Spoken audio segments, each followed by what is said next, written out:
ఈరోజు మన టిఫిన్ వచ్చేసి సద్దన్నం. ఈ సద్దన్నంలోని చాలా ఆరోగ్య ప్రయోజనాలు ఉన్నాయండి.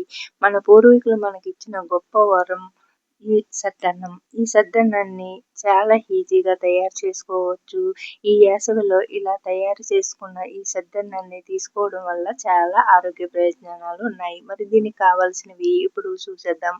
ముందుగా ఒక హాఫ్ లీటర్ పాలని ఇలాగ స్టవ్ పై పెట్టి మరిగించుకోవాలి. మనం ముందుగానే ఒక కప్పు రైస్‌ని వండుకుని తీసుకోవాలి. అలాగే మీకు నైట్ మిగిలిన అన్నాన్ని నైట్ ఇలా కూడా చేసుకోవచ్చు. ఇదొచ్చేసి నేను నైట్ తయారు చేస్తున్నానండి. మార్నింగ్‌కి ఒక కప్పు రైస్‌నైతే వండి తీసుకున్నాను.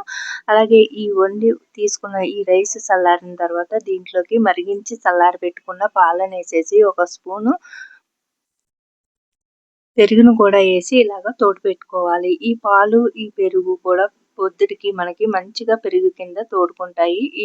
చూడండి పాలు ఇన్నేసినాం కదా మార్నింగ్‌కి మనకి ఏమి లేకుండా అన్ని పాలని అన్నం అనేది పీల్చేసుకుంటుంది. ఇదొచ్చేసి మార్నింగ్ అన్నమాట. చూడండి మనము మార్నింగ్‌కి నైటే చేసి పెట్టుకోవాలి ఈ సద్దన్నాన్ని.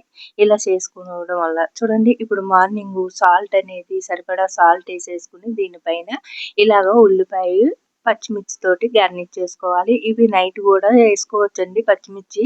ఇంకా ఉల్లిపాయ ముక్కలు నైట్ కూడా పాల పైన పెట్టేసుకుంటే పాలు చక్కగా తోడైపోతాయి. పాలు పెరుగు కలిపాము కదండి ఈ రైస్‌లోకి. ఇంకా పాలను మంచిగా పీల్చుకుని పొద్దుటికి మంచిగా పులుస్తుంది. దీంట్లో ఆరోగ్య ప్రయోజనాలు ఉంటాయి.